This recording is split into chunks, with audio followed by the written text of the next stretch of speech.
Udah. Diam dulu nah.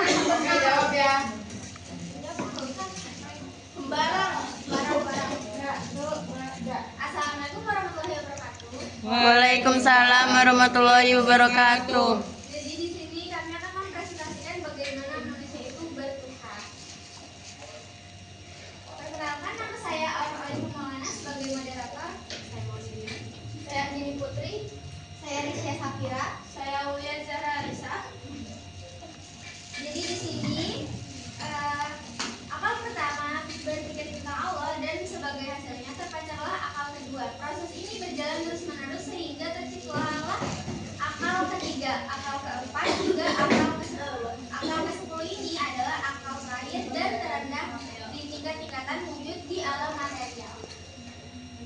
Tujuan Al-Farabi mengemukakan teori emanasi tersebut untuk menegaskan kemahasaan Tuhan, karena yang esa tidak mungkin berhubungan dengan yang tidak esa atau yang banyak. Andai kata alam diciptakan secara langsung mengakibatkan Tuhan berhubungan dengan alam yang tidak sempurna, dan ini menandai keesaan.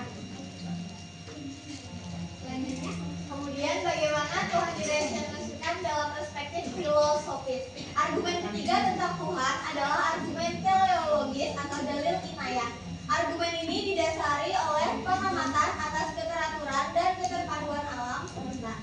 Berdasarkan pengamatan tersebut, ditarik kesimpulan bahwa alam ini pasti karya seorang perancang hebat. Menurut Ibnu Rushd, sebagai tokoh pemikiran ini, penyelidikan terhadap alam semesta tidak bisa berjalan sendiri tanpa mengikuti metode penyelidikan yang digariskan Al-Quran.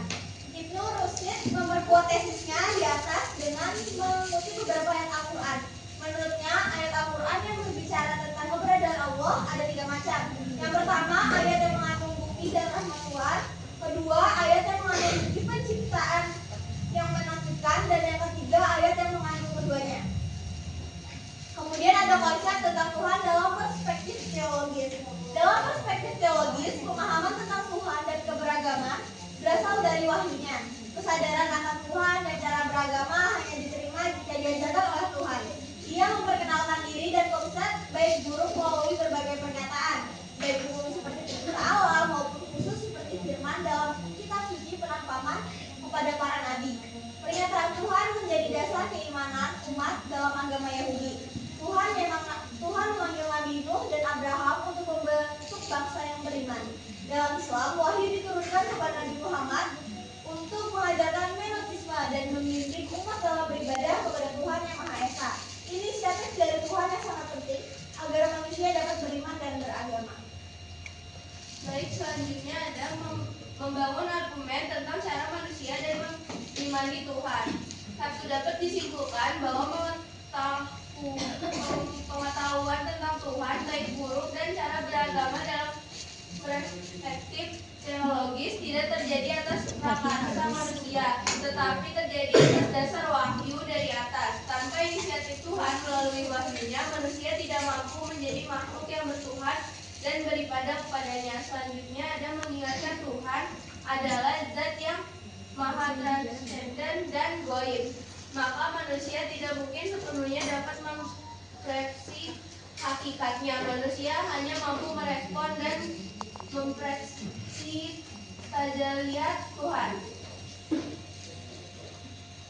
Tajalliyat Tuhan. Tuhan adalah manifestasi Tuhan di alam semesta yang merupakan bentuk pengikat pembatasan dan transmutasi yang dilakukan Tuhan agar manusia dapat menangkap sinyal dan gelombang ketuhanan. Dengan demikian, keyakinan adalah persepsi kognitif manusia terhadap penampakan tajalliyat darinya. Dengan kata lain, meyakini atau mempercayai Tuhan artinya mengikat akan pembatasan terhadap wujud mutlak Tuhan yang goib dan transenden dan yang dilakukan oleh subjek manusia melalui kreasi akalnya menjadi sebuah ide, gagasan, dan konsep tentang Tuhan. Berbicara tentang keimanan, maka ia memiliki 2 aspek, yaitu keyakinan dan indikator praktis apabila mengacu pada penjelasan di atas. Keyakinan dapat dimaknai sebagai pembenaran terhadap suatu konsep. Dalam hal ini, konsep tentang Tuhan sehingga ia menjadi aturan dalam hati yang menunjukkan umum sebab akibat identitas diri dan memengaruhi penilaian terhadap segala sesuatu serta dijalankan dengan kepenuhan dengan penuh komitmen. Adapun indikator praktis keimanan dapat ditenggarai dari sikap dan perilaku yang dilakukan manusia. Orang yang memiliki keimanan kepada Allah harus membuktikan dengan amal saleh yang menjadi indikator praktis tentang iman tersebut.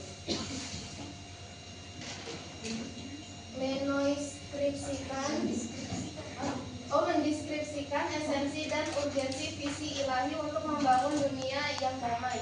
Manusia dapat membangun kehidupan yang damai, aman, penuh kasih, dan sejahtera, maka dibutuhkan pemaknaan tentang kesejatian hidup dan kehidupan yang lebih holistik, komprehensif, dan empatik. Dalam subpokok pembahasan kali ini, kita akan membahas cara manusia dalam membangun relasi yang harmonis dan Tuhan sehingga manusia dapat menggapai visi ilahi dalam membangun kehidupannya. Manusia memiliki kesiapan untuk berbakti kepada Tuhan karena dalam dirinya ditiupkan salah satu tajalil Tuhan yang yaitu roh. Selama manusia menjaga fitrahnya, ia hidup dekat dengan Tuhan, memiliki hati nurani, mengikuti hati nurani, dan nuansa spiritualitasnya maksimal. Namun, godaan materi syajarah al-khuldi membuat manusia kehilangan nuansa spiritual sehingga menjauh dari koridor ilahi. Mendeskripsikan esensi dan urgensi visi ilahi membangun dunia yang damai dalam perspektif tasawuf, ketuhanan manusia berarti semakin jauh dari Tuhan sehingga hidup di dunia penuh problematika. Hal ini menunjukkan manusia menyimpan kontradiksi sebagai makhluk spiritual yang cenderung pada kebaikan dan kebenaran, sekaligus terdorong dalam nafsu jasmania. Dalam khazanah Islam dikenal 3 tipologi jiwa.